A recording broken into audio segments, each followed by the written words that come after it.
पत्नी की ये 3 चीजें बेशर्म होकर देख लेना, कभी गरीब नहीं रहोगे। मित्रों, हर पुरुष को अपनी पत्नी की किन किन चीजों को देखते रहना चाहिए।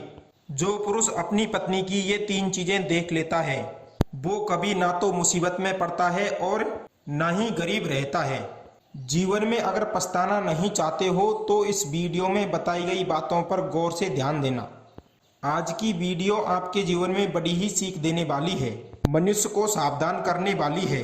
ये तो आप जानते ही हैं कि जो व्यक्ति अपने जीवन में सावधान नहीं रहता, सतर्क नहीं रहता, वे एक दिन बहुत बड़े संकट में फंस जाते हैं। कहते हैं असावधान पालक, पागल, मूर्ख, मतवाले और लापरवाह लोग अधिकतर विनाश को प्राप्त होते रहते हैं। इसलिए मनुष्य को चाहिए कि वो अपने जीवन को लेकर और अपनों को लेकर सचेत रहे, तो वो कभी भी विपत्ति में नहीं पड़ेगा। इंसान को हर समय अपनी पत्नी, पुत्र, पोत्रों को लेकर हमेशा एक्टिव रहना चाहिए ताकि वे गलत मार्ग का अनुसरण ना करने लगे।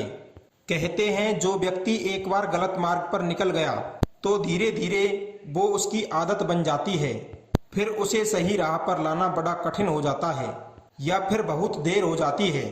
जो व्यक्ति इस वीडियो को अंत तक सुनेगा उसका बुरा कभी भी नहीं होगा, ना उन्हें मित्र, पत्नी, पुत्र, पोत्रों की ओर से कभी धोखा मिलेगा।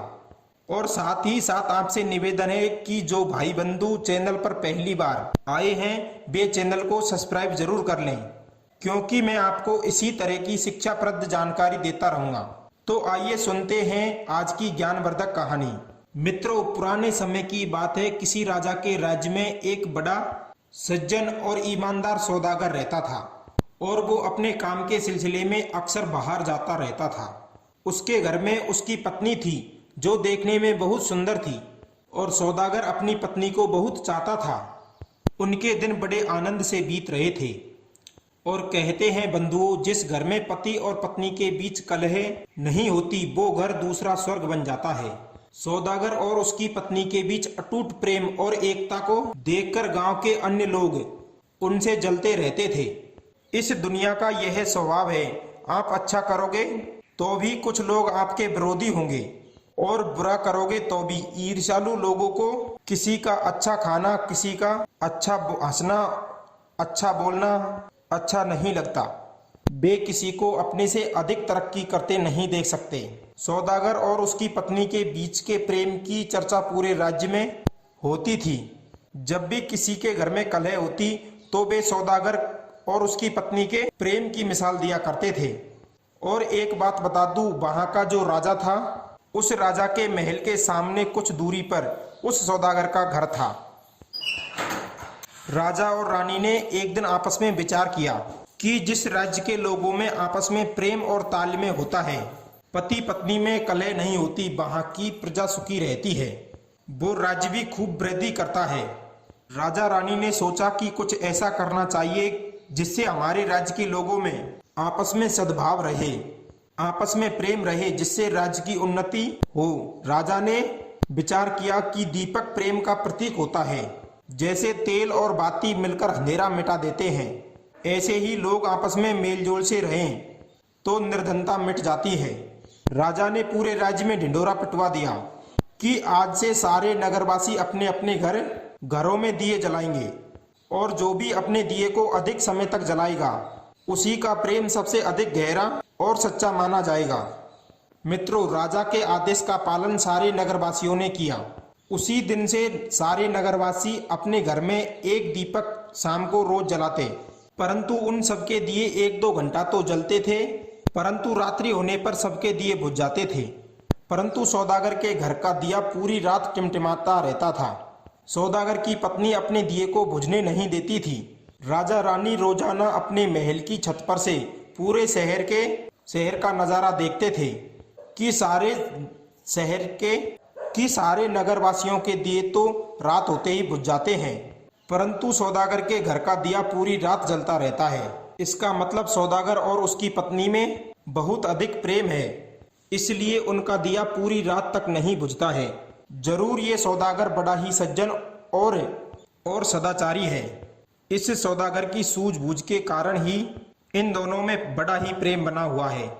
रानी कहने लगी, नहीं नहीं महाराज सौदागर, नहीं, जरूर उस सौदागर की स्त्री बड़ी समझदार स्त्री है, जिसकी वजह से उन दोनों में इतना बड़ा गहरा प्रेम बना हुआ है। हे महाराज, जिस घर की स्त्री समझदार नहीं होती है उस घर में कलह और कलेश बने रहते हैं। स्त्री चाहे तो घर को स्वर्ग बना दे और स्त्री चाहे तो घर को नरक भी बना दे। स्त्री चाहे तो घर में कभी लड़ाई झगड़े ही ना हो। जरूर इस सौदागर की स्त्री मेरी तरह समझदार है और मेरे जैसे गुण विचारों वाली होगी। तब राजा कहता है कि हे रानी, मैं तुम्हारी बातों से सहमत नहीं हूँ। घर में अगर पुरुष समझदार हो और एक बार स्त्री थोड़ी कम बुद्धि वाली भी हो तो घर में कलह होने के अवसर कम रहते हैं। एक कहे तो दूसरा मान ले, दूसरा कहे तो पहला मान ले। इस प्रकार से चलने से घर में शांति बनी रहती है। जरूर ये सौदागर मेरी तरह गंभीर और शांत चित्त का है। इसी की समझदारी से दोनों में सद्भाव बना हुआ है। सौदागर और उसकी पत्नी में प्रेम की वजह को लेकर राजा और रानी में जोरदार बहस होने लगी। धीरे धीरे बहस झगड़े में बदलने लगी। राजा और रानी का प्रेम सौदागर के प्रेम के चक्कर में बलि चढ़ने लगा। रानी अपनी बात पर अड़ी हुई थी, राजा अपनी बात पर अड़ा हुआ था। रानी कह रही थी कि स्त्रियां ज्यादा बड़ी समझदार होती है और राजा कह रहा था कि पुरुष अधिक समझदार होते हैं। रानी कह रही थी कि सौदागर की पत्नी जरूर मेरे गुण विचारों वाली है। राजा कह रहे थे कि सौदागर जरूर मेरी तरह बुद्धिमान है। इसी बात को लेकर उन दोनों में काफी तीखी नोकझोंक होने लगी। राजा रानी की बहस को देखकर उनके एक सेवक ने बताया कि महाराज, आपस में बहस करने से अच्छा है उन दोनों की परीक्षा ले ली जाए। आपस में बहस करने से घर की सुख शांति नष्ट हो जाती है।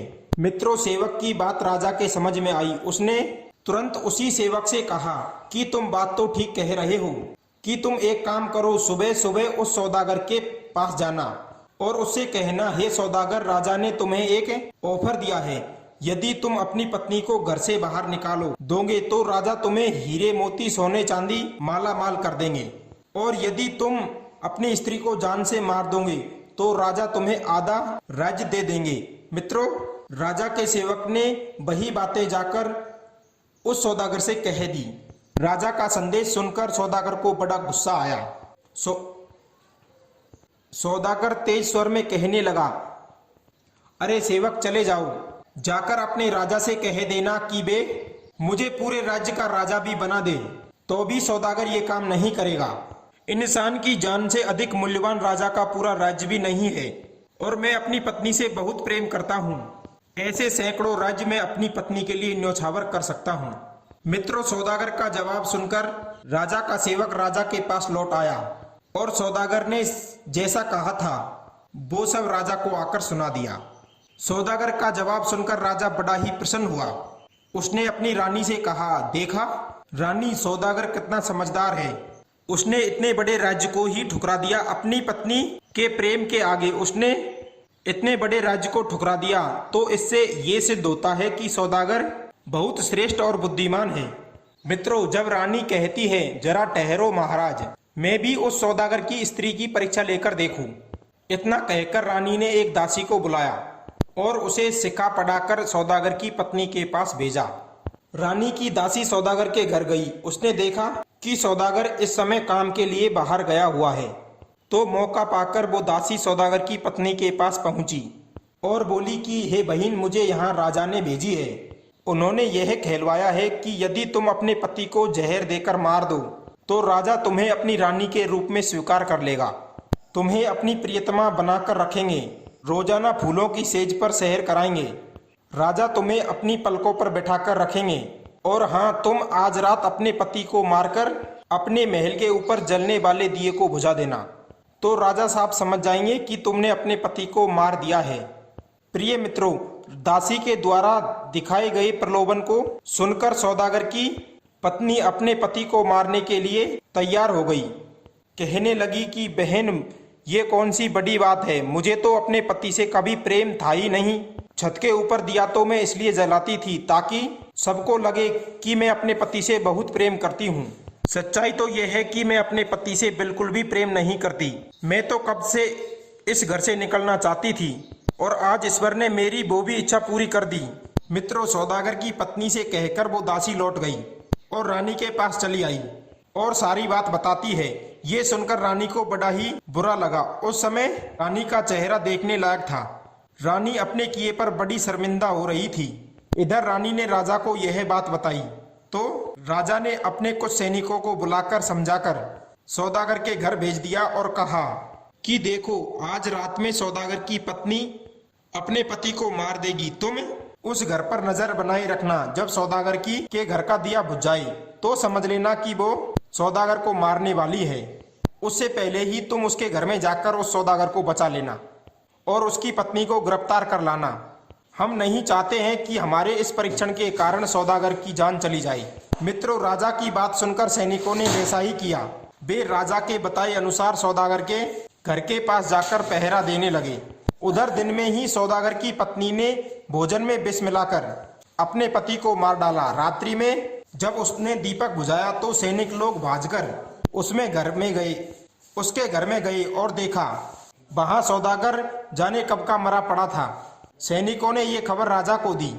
राजा दौड़ा दौड़ा आया। सौदागर की पत्नी ने सोचा कि जरूर राजा साहब मुझे बुलाने आए होंगे। राजा ने देखा कि सौदागर मरा पड़ा हुआ है। राजा ने पूछा कि तुम तो अपने पति को रात में मारने वाली थी, लेकिन तुमने तो इसे दिन में ही मार डाला। सौदागर की पत्नी ने जवाब दिया कि महाराज, शुभ काम में देरी नहीं करनी चाहिए। मुझे तो इन्हें मारना ही था, सो मैंने इन्हें दिन में ही मार दिया और रात होने पर दीपक बुझा दिया। सौदागर की पत्नी की बात को सुनकर राजा को बड़ा ही गुस्सा आया और अपने किए पर पश्चाताप भी हुआ। राजा ने सौदागर की स्त्री को बंदी बनवाकर जेल में डलवा दिया। राजा लौटकर अपनी रानी के पास जाता है और कहता है कि हे प्रिय, तुम तो कह रही थी कि सौदागर की स्त्री मेरे गुण विचारों वाली है, क्या तुम्हारे अंदर यही गुण तो नहीं? मित्रों, राजा की बात सुनकर रानी एकदम से हाथ जोड़कर कहने लगी कि महाराज, मुझे क्षमा करना, मैं नहीं जानती थी कि कुछ स्त्रियां ऐसी भी होती है। मित्रों, कहानी का तात्पर्य यह है कि आंखें मूंदकर किसी पर विश्वास ना करें, भले ही चाहे वो आपकी पत्नी हो या पति। पुरुष को इन 3 बातों को हर समय ध्यान रखना चाहिए। जो स्त्री पति के सुख दुख में साथ ना दे, उससे दूर दूर रहे, तो वो स्त्री पति से बिल्कुल भी प्रेम नहीं करती। पति को चाहिए कि वो पत्नी की इन बातों पर दृष्टि बनाए रखें, तो वो कभी भी विपत्ति में नहीं पड़ेगा। पहली बात, उसके ना होने पर उसकी स्त्री दूसरों के घरों में बैठने तो नहीं जाती है। अक्सर कुछ महिलाएं दूसरी स्त्रियों के साथ मिलकर जो गुफ्तगू करती है, उनमें कुछ बातें अपने घर परिवार की पर्सनल बातें शेयर कर देती हैं। अपने घर की गोपनीय बातें दूसरी स्त्रियों को बता देती है, जिससे अपनी कमजोरी को दूसरे लोग बड़े आसानी से जान लेते हैं और वे हमें नुकसान पहुंचाने का काम करते हैं। इस बात को पुरुषों को जरूर देखना चाहिए। दूसरी बात, स्त्री को अधिक समय के लिए अकेला ना छोड़ें या पुरुषों के बीच अकेली स्त्री को लंबे समय तक न रहने दें। यदि ऐसा करना पड़े तो गुप्त रूप से उस पर नजर रखना चाहिए।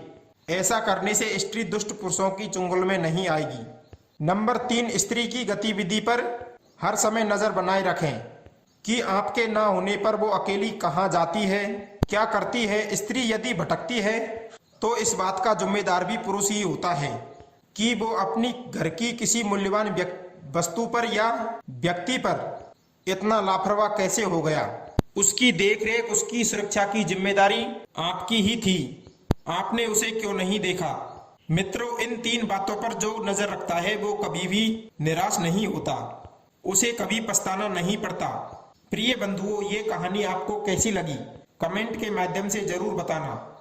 मिलते हैं अग्नि ज्ञानवर्धक कहानी में। आप सभी का बहुत बहुत धन्यवाद।